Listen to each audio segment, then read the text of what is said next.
Okay. The Victoria Arts Council recognizes the Lekwungen-speaking people within whose traditional territory we operate, and we give thanks to the Songhees, Esquimalt, and Wasanich First Nations for the opportunity to carry out our work on these lands.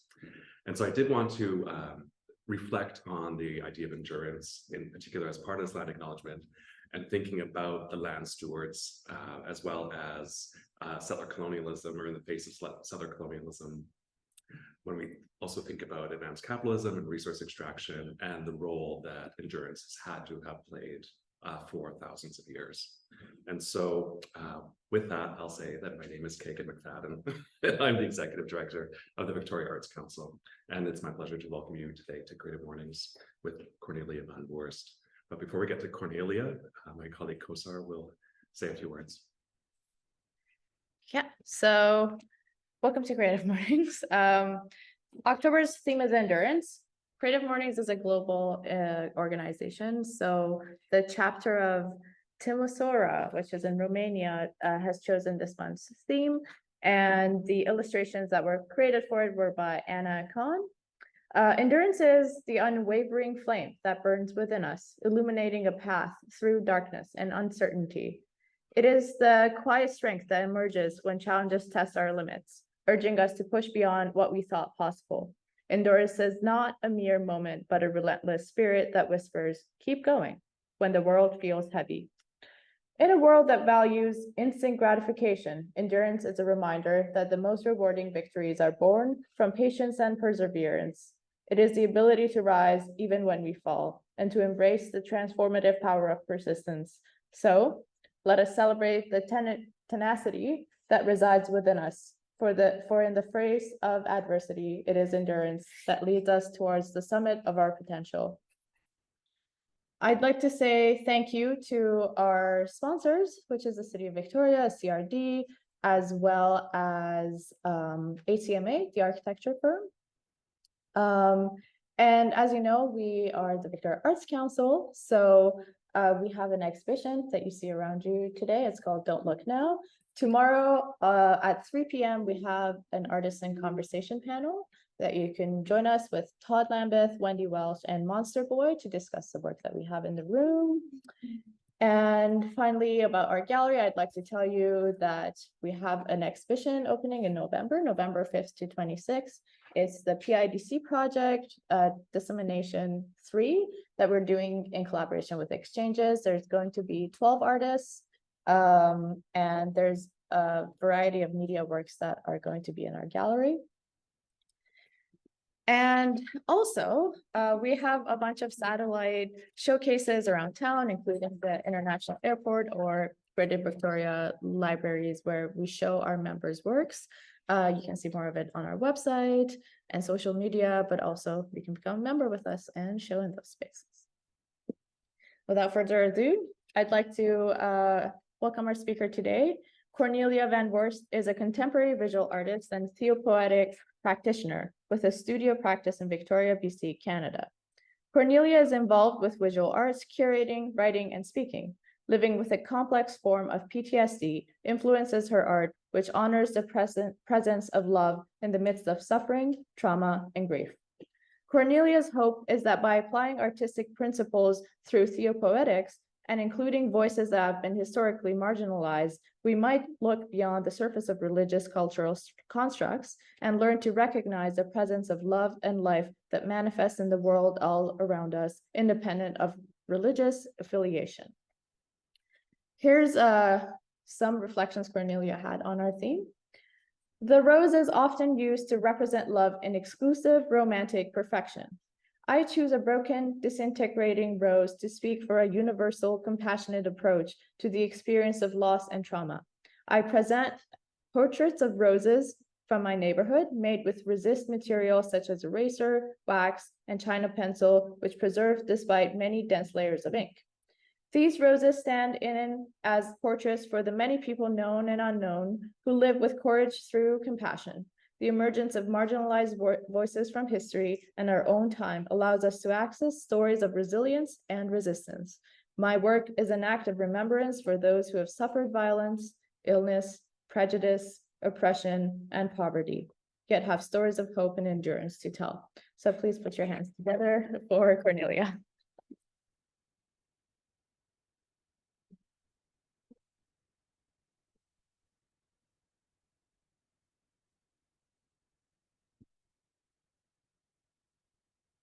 Thank you so much. Thank you very much for having me here and this privilege and this opportunity to speak into this subject.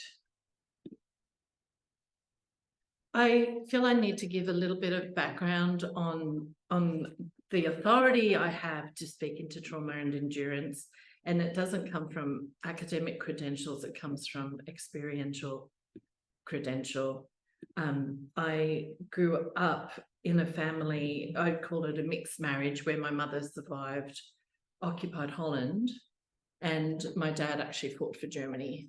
So each of them there were ramifications for our family in that both of them suffered some form of post-traumatic stress, but especially my dad.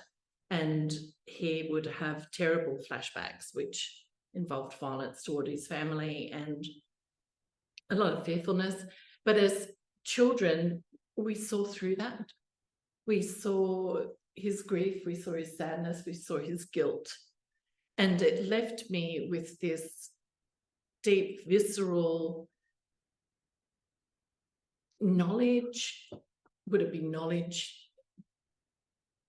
As a matter of factness of the mixed up existence we have in life, that it isn't all bad, it isn't all good, that love is mixed in with violence, it's mixed in our experience with the dark, with difficulty. And I especially found that because of my experience, I ended up with a form of amnesia. And that amnesia lifted in the 2000s, which was very, very late for someone to be remembering things from their childhood. But that's kind of typical of trauma. The word trauma used to be a catchphrase to say, we've been through something that is unspeakable. That's really hard to talk about. The word has become much more generalized now. So I just want to explain that when I use the word trauma, it's in the sense that I knew it, that it applies to the experience of people who may have lived through things that they may not remember. For instance, children who've suffered sexual abuse, it takes the average time for them to be able to talk about is 23 years. Well into their adulthood.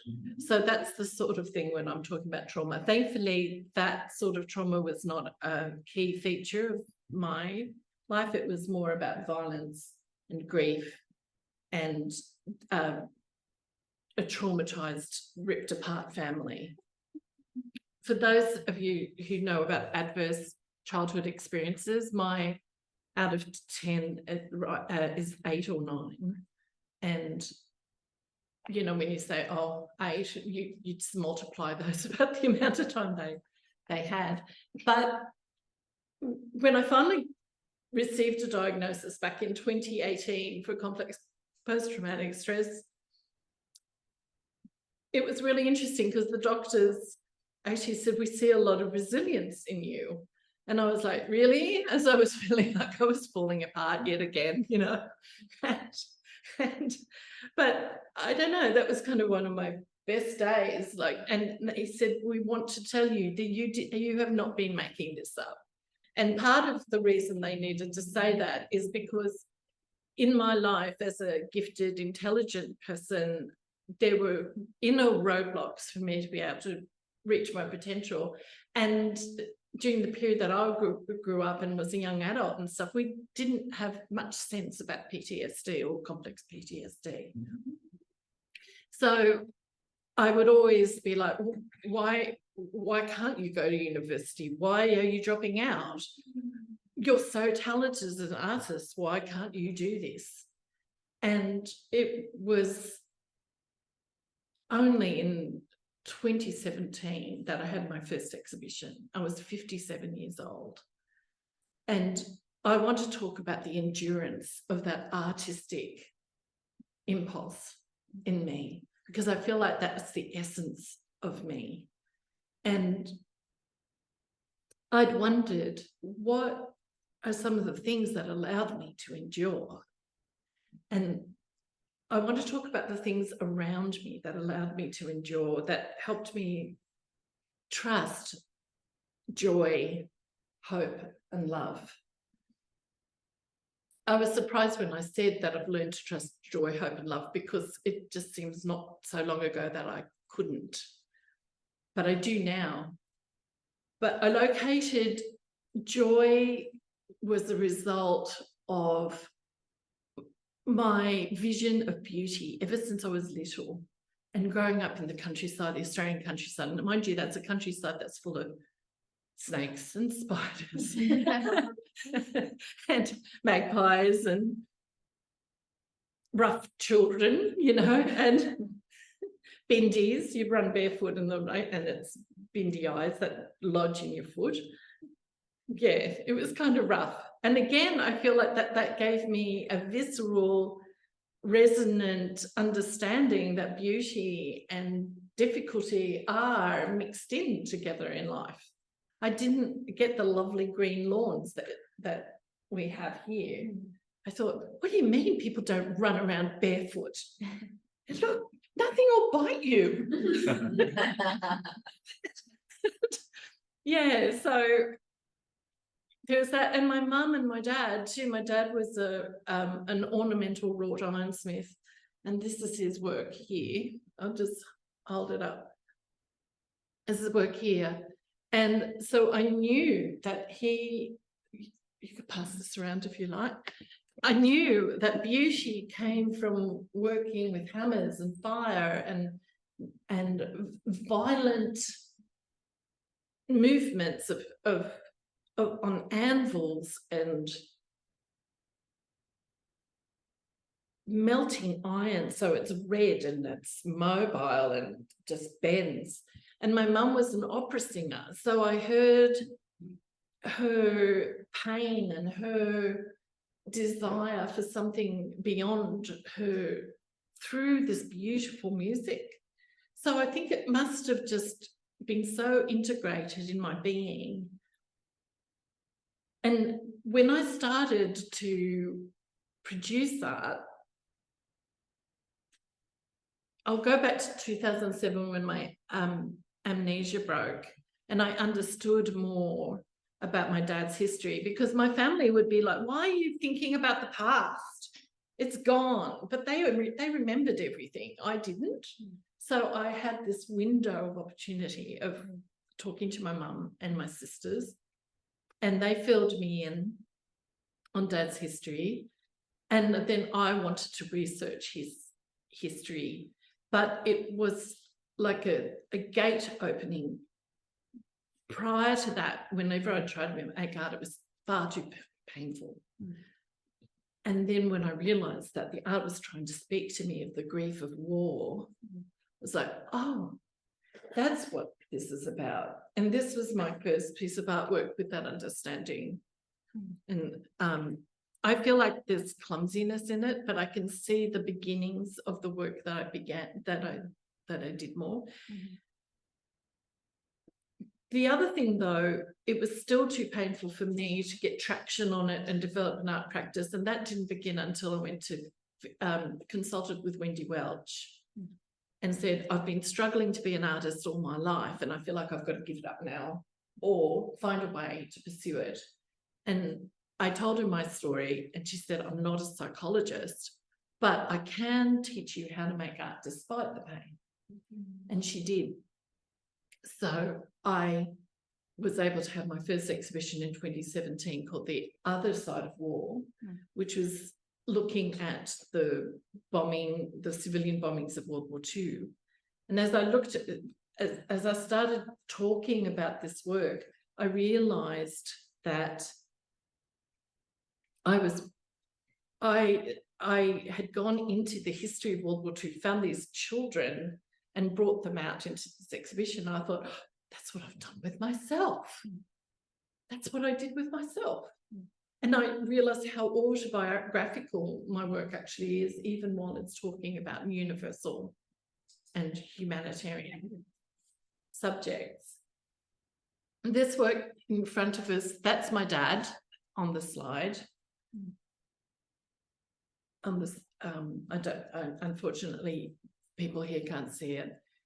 This is another piece that I'm speaking to. This was a piece that's lost now, but that was a response to the not finding out about Baba Yar, where this was a Holocaust that I hadn't known about. Like most of us have images of the skeletal people buried in pits. This was on the Eastern Front, and you had women who could have been in an Ingres painting, you know, healthy women buried in an open pit, about to be buried. And I just found that so moving. I needed to respond to it, and that includes a self-portrait of myself at the beginning of that heavy grief. But grief is a key to recovery. It was the withholding of grief that made my life so fragmented. But I noticed that one of the things that helped me endure, I recognize now that I was crying all the time ever since I was a teenager. And that would really confuse people. because like, what are you crying about? And it was a constant thing. And now I am so grateful. Now I'm so grateful. And the tears, you know, I still cry, but it's not like this waterfall or this everyday 3 times a day thing that would happen. And it was my body just giving release to this grief, even though I didn't quite know what I was crying about. So back in 2007, it all came together. This is what I'm grieving about. I'm grieving about war. I'm grieving about loss. I'm grieving about this horrible, what happened to my family as a result of war, and what happened to me. And art never let up. It never let up. I wanted to be an artist. I've been drawing all my life. And I'm really amazed when I think, wow, it took till 57, but it just kept going. It just kept wanting to emerge. My next, there are these roses on the table. The image would be the small square. Those. On the table, we have these roses, and I welcome you to just take them in your hand. But this is from a body of work called Complex Grief, which ended up being nailed to the wall. And I began this after my bad year of 2018, when I was diagnosed, and I thought, I don't know how to re-engage with that. And I was determined to make these roses. And as I was doing them, I realized, oh, these look like plumes of bombs that you're looking at from above. And then they started to feel like voices, and they started to feel like broken hearts. And then eventually I started to think of them as the tracks of teardrops, dissipating the blackness, dissipating it. And of course, the rose is the symbol of love.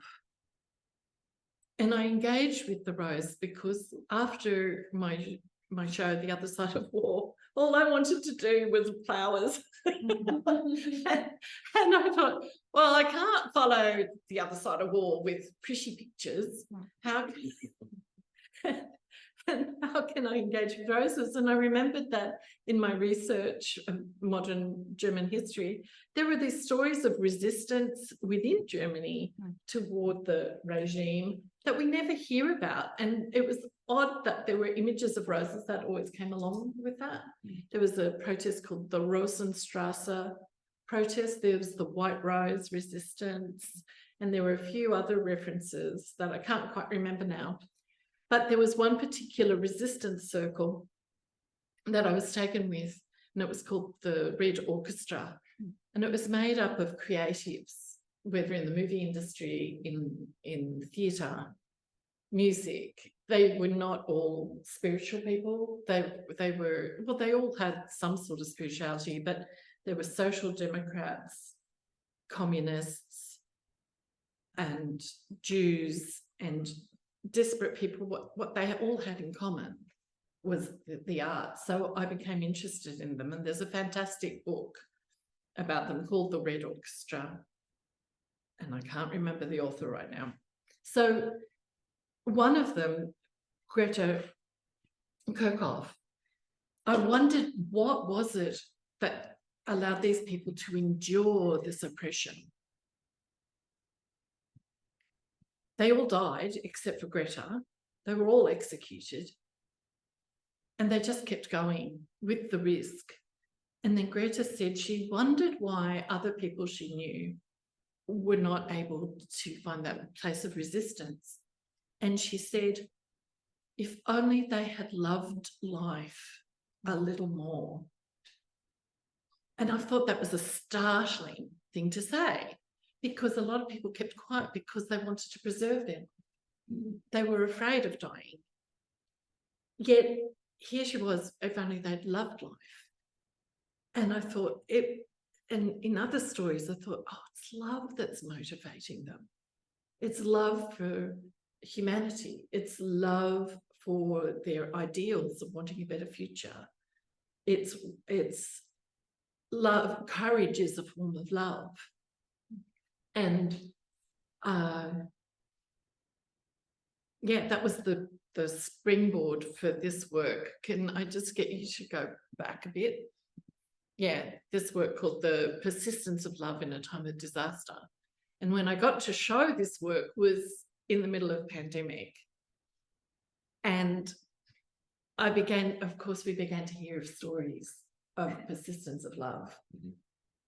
Right, all over. We saw hearts on windows, we saw pots and pans, and I thought that's all expressions of love, calling out to love to help us in this time.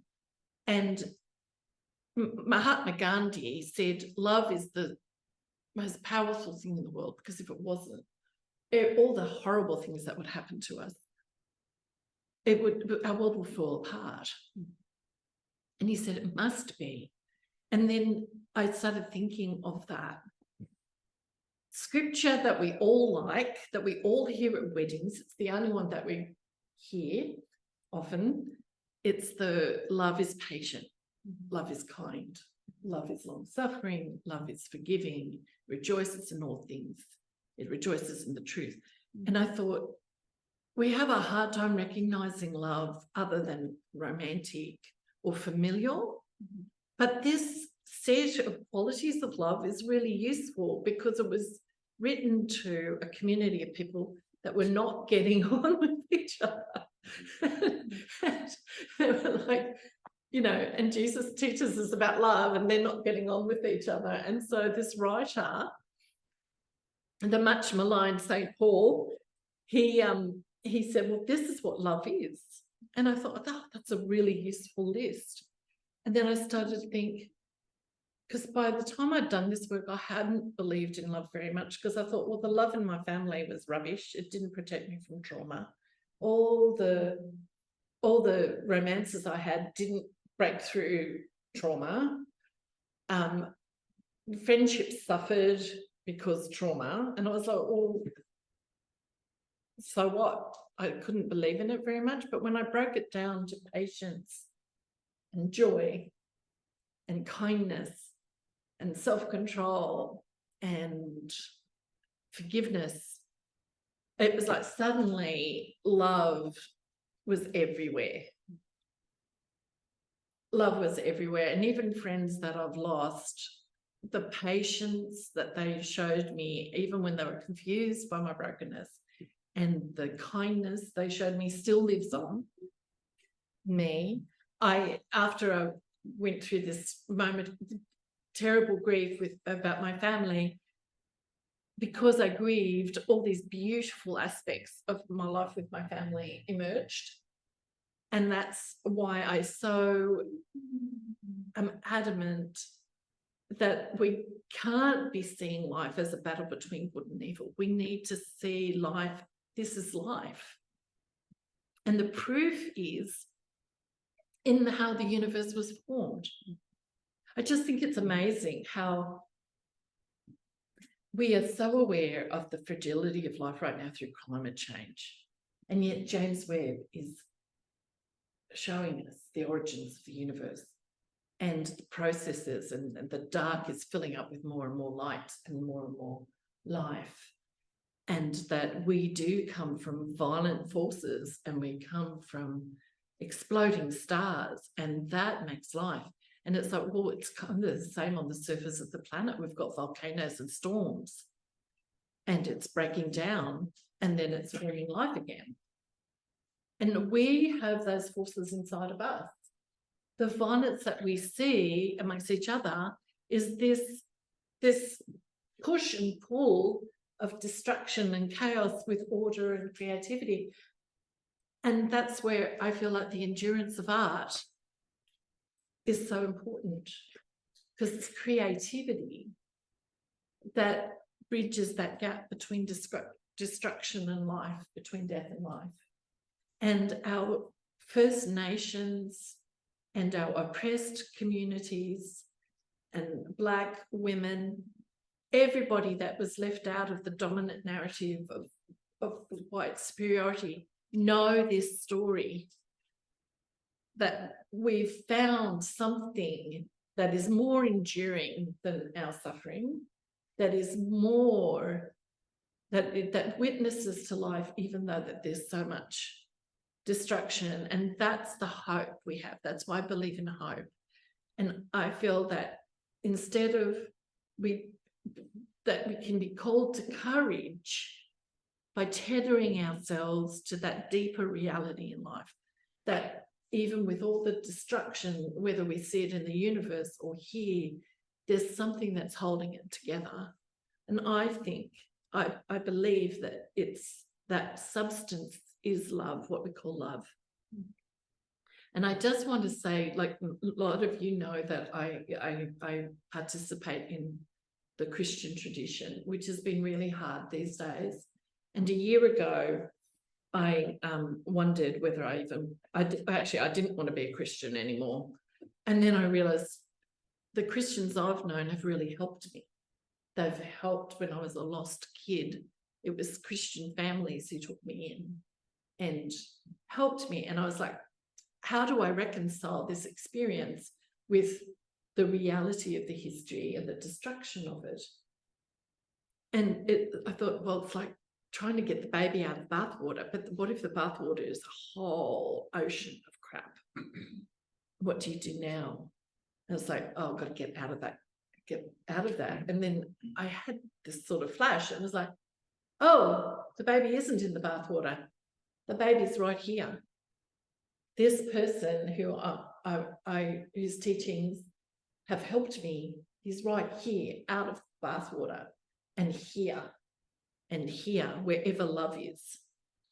And Patty Croak, the Anishinaabe woman from Laxol, she's the author of Becoming Kin, an Indigenous call to unforgetting the past and reimagining the future. She was asked that question, why are you still going to church? Like, why haven't you walked away? And she said something about, she recognises there are people who are changing, and I'm seeing that too. There's two communities I belong to now, one in Virginia and one here, that are reimagining what Christianity is, which is such a relief. Otherwise, it would be really hard for me to go to church. But she was saying that it's not good enough for people to say, well, that's not all Christians, right? It's not good enough to say, well, there's a lot of good in Christianity. She said, what is it in the theology that allowed this to happen? There's something deep in it. And a year after I heard that interview, I'm convinced now it's not just what was in that theology, which was purely interpreted by men of power. It was what wasn't in the theology.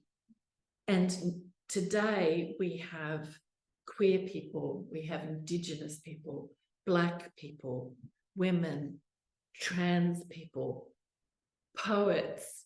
We have people who used to be oppressed by this empire that paid lip service, that used Christianity as a tool to power, re-looking at this tradition and these scriptures and opening it up and go, wait a second.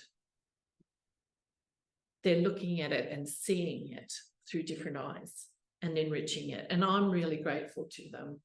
And there's another people that have been marginalized in this story, and that's artists. And artists are looking at the tradition too and going, oh, wait a minute, and reimagining it, which restores spirituality to it. But the kids that I look after, they're like, oh, I don't know if I believe in God, you know, like, oh, yeah, blah, blah, blah, blah.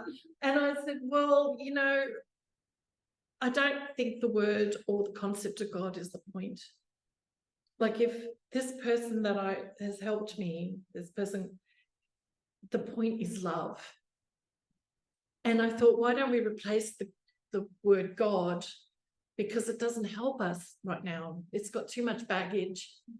If God is love, why don't we replace the word God with love? And then you think of, you know, the commandments, and Jesus said there was two commandments that were important. Love the Lord your God with all your heart and love your neighbor as yourself.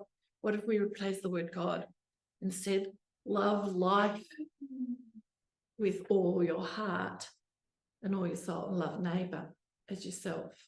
And I think we'll get to the heart of what every spiritual tradition and humanitarian tradition wants, and that's where we can find our ground and our hope and our sense of being, I hope. I think that's all I have. Great. Thank you so much. Thank you. So we have about 20 minutes left, and this is sort of the conversation portion of the morning. Maybe we can flip the camera around and show the room on.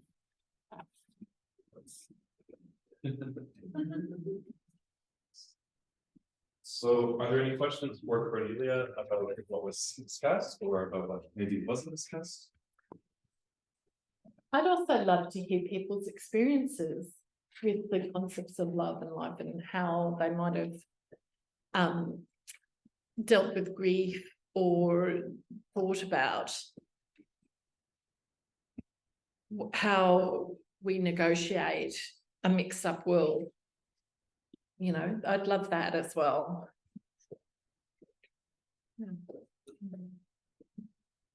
Trying to think. I really like what you said when you're talking about your childhood, where tell me if I misinterpreted this, but there's kind of an anger towards love for not being able to protect you. Yeah. And I also know that rage for other reasons, but that's never something that love promised us.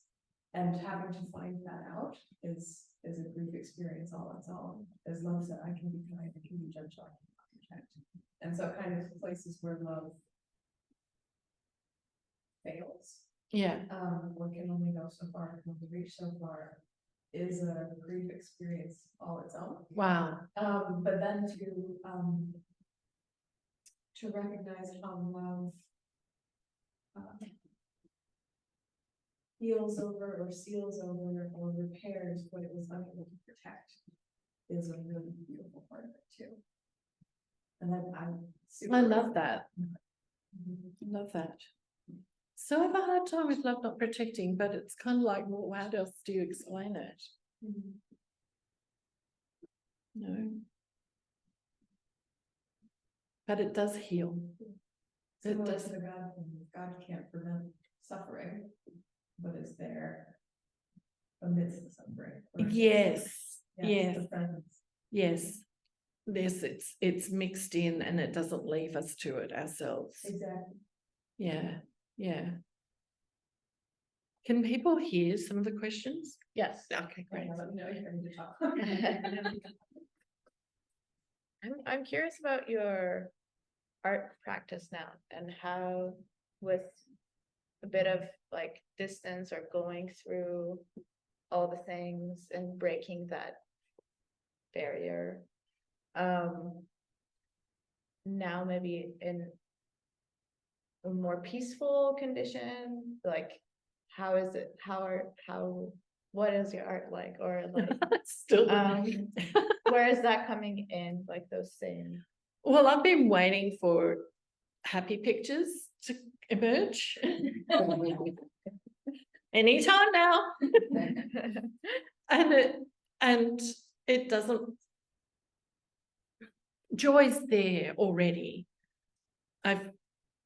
I did these scarves for permission to grieve. Mm. And I meant the roses to be about the presence of love and joy in the midst. Mhm. So I feel like life isn't ever just happy. Mm. There's, when we are happy, the underbelly isn't that far from us. Mhm. So what are we going to do about it? Life's going to do its thing. There's rottenness in the world, and there's people participating and promoting it. Mhm. But there is also beauty. There is also joy. And what are we going to do? We can't sort of pull them apart, because that's like dichotomizing life, but it's also pulling apart what life is. So I feel like my work is just keeps wanting to bear witness to this presence of light and love and joy and presence within our suffering. Mhm. But it also motivates our desire to, okay, so can I just, this is important, as a trauma survivor and as a person who has walked a long road of recovery, the way to recovery is integration. It's the damage of complex PTSD is that one part of your brain goes, oh, I'm going to put this memory way over here so you can't get at it, because your emotions are just going to, it'll either make you insane or you'll die. We're going to put this one over here and this one over here. It separates memories and feelings. Your brain is rewired. And sometimes I imagine it like a submarine, you know, the submarine's been blown and you see the doors flow down to stop the waters flooding the whole submarine. That's what our brain does. Mhm. But if that continues, you have a fragmented personality, and you have damage to your executive function. And the way I used to say it, it's like the ideas part of my brain is separated from my action part of my brain. And that's actually what, that was true. So healing and recovery is about finding this way for everything to integrate again. And it's incredibly painful, but it does bring wholeness. And so I'm in a place of wholeness that I haven't known for most of my life. And but I'm doing painting now, which is again another act of healing. And I realized it's actually healing dissociation, because painting is a very visceral bodily process. And it's like, there's bits in my body I don't want to look at, but my painting's like, yeah, you're going to struggle through this. So it just seems it's a work of integration. Yeah. Thank you. Yeah, Thanks. I really appreciate your sharing with us and just the openness of your talk. Oh, thank so you. much for- yeah. Thank you so much. Yeah. When you were younger, what did your art look like? Horses. Lots and lots of horses. I drew horses all the time. My German teacher, my math teacher would be like, she would do all right in these subjects if she wasn't drawing horses. But horses were one of the reasons, one of the beings that helped me in my childhood, because I befriended the horses, and my dad worked with horses, and I pretended to be a horse. It was like a place of safety for me. So they were drawing the horses, and I tell you, once you can draw horses, you can draw anything. So yeah, that's what. That's all it was, basically. Yep. Constant too. Yeah. Oh, and drawing helped my brain. I realized that there were things in my childhood that really helped. It was nature, running through nature, running, my animal friends, reading, beauty, quiet. They seemed to give my brain other pathways on which I could travel, you know, until I was able to go into to discover recovery. Yeah.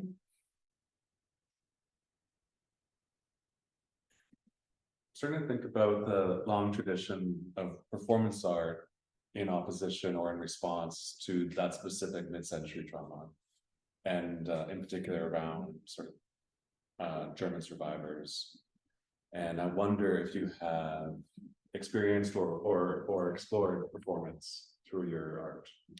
I haven't, but it does come to mind sometimes. Yeah. I feel it might be too much, too exposed. Because the weird thing about trauma and recovery is that a trauma survivor kind of wants to, Judith Herman says, you at once want to climb to the top of rooftops and tell everybody, and the other part is like, I never want anybody to know. And it seems like doing this sort of art is finding that place in between. And it's looking at it. One counselor I had, we found the imagery of Medusa, you know, Perseus, being able to gaze at Medusa through a mirror, and you wouldn't be killed by the Gorgon.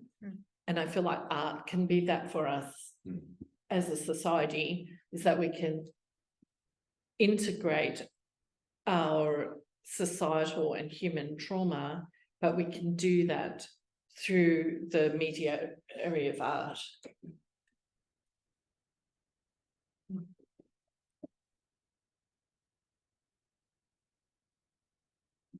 So making sure there's no questions on. There was a documentary, and the artist's name I can't remember, unfortunately, and she would do large paintings, and she would paint, and then she would go away and she would look at them through a mirror. Oh. I was like, well, that's really poetic and interesting and stuff, but maybe that was part of it. Maybe that was her way of creating that distance. Oh, wow, yeah. Did you just like, oh, I bet that might have been part of it. Maybe she wouldn't say that, but it's an interesting way of like how we process our life through art making. Right. And it's not always a direct path, and it does require it to come out and then be separate from you, right? That Fern's known my art since it first started emerging back in 2014, like through the course through Visa, through 2015, really. The advanced drawing, we started talking then, and I think that's true, because I couldn't have told you what my art was about autobiographically. I couldn't. It's like the art had to tell me. Mhm. So I had to, there was some distance and I was able to look at my life differently. Yeah. And some people said, oh, it must be so great to have this art as a therapy. I couldn't do art while I was in pain. The art emerged once I was able to deal sufficiently in recovery. And trauma has affected some like relationships, and because of relationships, no children. My family is so fragmented.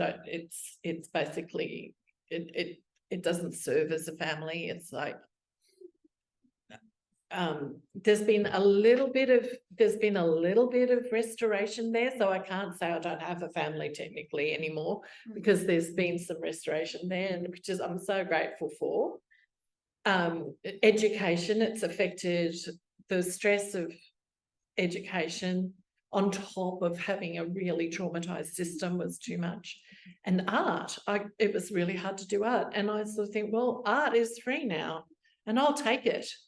That's free. That's emerged, and that's good enough for me, and that's what I'll do. Yeah. Judy, did you have something to? What are you creating now, or what are you wanting to create, like, for the future, regarding art? So, thank you. Painting is something that is on my mind. It's very slow. I can only do about 2 hours of it, and then my whole system is like, nah. But it gets easier as I commit to it.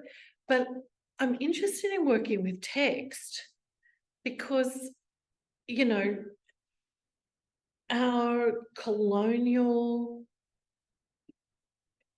you can't deal with colonization without dealing with Christianity and what happened to Christianity through empire. And it became a very text analytical, spiritual-less thing, and through the destruction of monasteries, art and churches, art in contemplative and artistic voice was just gutted out of it. And we see the result now. We're like, oh, this is how it evolved, is it? So I'm really interested in exploring what text looks like when you take it back into texture, and taking some of the prime text and just challenging the text dominance. And that's what theopoetics is. It's challenging this idea that it's about power and right knowledge and knowing about God rather than experiencing God. Like, I'm so thankful for how other religions have made their way into Western thought and practice, because they restored a sense of spirituality, which had been gutted. So I'm kind of like toying with text as well as doing the painting, because I needed something to give me juice, because painting's such a challenge. I needed something where I'm just doing the drawing, and I think that's what's going to come forth, just challenging that narrative, that challenging the Christian narrative, basically, the dominant one. I don't go for small subjects. I was just thinking that, I was like, oh, just a little light painting.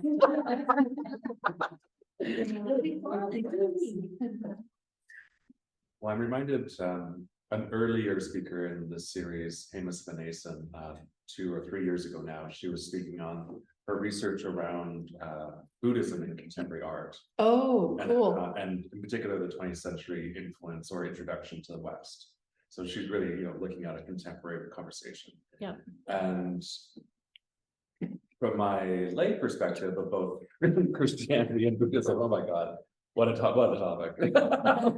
Anyway, but it's like if we want to talk about dichotomies or something like that, or about challenges to power, the crux of it lies in endurance. Yes. But the idea with Buddhism is about letting go, and Christianity is holding on. Oh, interesting. Yeah, and so the Hema has just published the book In the Present Moment, is the title. Oh, Actually, so it's available at the AGGV and online. But she looks at, oh God, so many, like dozens of contemporary artists that are engaging with contemporary Buddhism and the impermanence of it in their practices. It's so interesting that you say, because I feel that there's so many people leaving Christianity, letting go of it, and also churches are emptying and dying, and it's in a crisis. And the challenge is to let go now, to let go and see what else emerges. And I feel like artists and marginalized voices have a huge role in something new emerging, because you know, this person Jesus isn't rotten. I think one of the reasons we don't like the direction that the dominant Christianity has gone, because we know that it doesn't represent the teachings of Jesus. We know that, all of us, you know, and it's like, okay, that's got to go.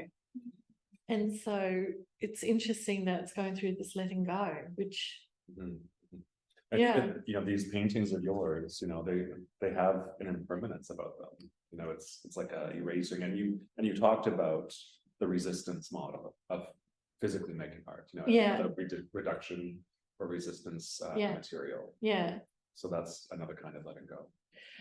Can I ask a question? What sort of does sort of, I don't want to say, like, it doesn't need to be a formal, because the spiritual practice has been part of my endurance, because my mind and my emotions were so fragmented.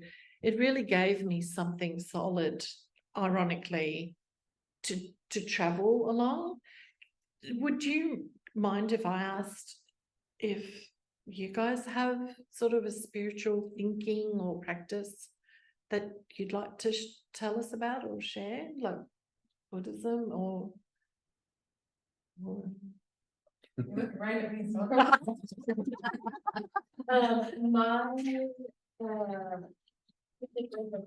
Was blown apart by grief, really unexpectedly when my mom died very suddenly. And I was raised in a world where if you were good enough, good things would happen, and if you're bad enough, bad things would happen. And I couldn't understand, like my human brain could not comprehend why my mother and my family had been dealt this death as a punishment, was how I viewed the world, was if you died, then you did something wrong. Or it was a failing in the medical system. And so when I grieved my mother, I also grieved spirituality and faith as I did it. And I talk about this a lot. I'm a grief coach. My first book is called Permission to Grieve, which is how I found Cornelia's work, which is really weird. And now I've never shared this experience before in a public setting, so here we go. But I feel comfortable doing so, so I'm going to. But so I was raging against a God that took my mother away from me. And I had an aunt who did this therapeutic practice with me. She's an intuitive and has been in practice for many years. And she was like, let's try that thing where like you say what you're mad about, but then you sit across from yourself as the thing you're mad at and pretend to be God talking back to you. And I was so angry and so betrayed, and I felt abandoned and alone in the world. And so I let it all out. And my aunt was like, okay, now be God. Well, what are you going to say to you in response to this? And God's words to me, or love's words to me, as you would say, is, I wish you would just let me hold you. And all the resistance, all the thorns, talk about roses and things like that, everything I was putting up to it, God was like, I wish you would just let me approach you or get closer to you in this. And there was a great recognition that I was not alone as I thought I was. And my faith evolved from there. I never stepped back into the doorway of Christianity because I'm a queer person and there's a whole lot of baggage there, and et cetera, and so on and so forth. But also I have a friend who is in her 50s. I call her my God friend. And we ask, and she's also my grief friend. And we talk about the presence of God in grief and where he lives, and how it's not about allowing bad things to happen. He's like, that's not really my domain. It's like there's free will and the world is the world and life be life. Yeah. As I say all the time, I'm like, life's doing what life's doing. But there's this recognition now of, even here we are not alone. And then there's a lovely author, I think you would like, named Caleb Wilde, who's a 6th generation funeral director. And he's also identified as a Christian and has since left the funeral industry because it's very commercialized and people upsell you on casket, the whole thing. It's a capitalist industry. Death and dying is, sadly, in the US and in other countries. What's his name again? Caleb Wilde, Wilde. And he talks about how in scripture there's a commitment to God suffering with you. There's compassion to suffer alongside. And so that is my perception of God now in grief. And I don't know that I have a practice around it necessarily, or any sort of, ritual that I commit to. Yeah. And also it's more like a consistent trust. Yeah. That even here, I am not alone. Even in this is not all there is. Like there's kind of a belief in something greater, but that makes it sound so shallow. At times it very much feels like I'm holding onto the only rope there is. Yeah. And there can be desperation around it, there can be fear, there can be rage. Why isn't there more than this to grasp onto in the world? Like, where's the other ones? This is what there is. And then there's humor that comes immediately after that. And so it's become a lot more, it's funny, my relationship with God feels a lot more human now. Yeah. Which is really lovely. That's so glad you said that, because one of the changes by looking at the tradition through, like when I look at the parables and stuff, I'm like, he's subverting the narrative. Artists do that. But of course, creativity.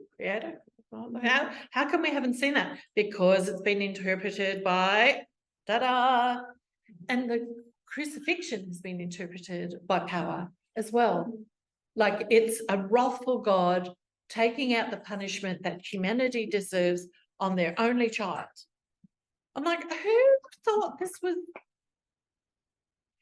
But when it's about God wanting to suffer with us and wanting to enter into our experience as fully as possible, to me, makes much more sense of that whole story to me, which is following off on what you said. Hi, Megan.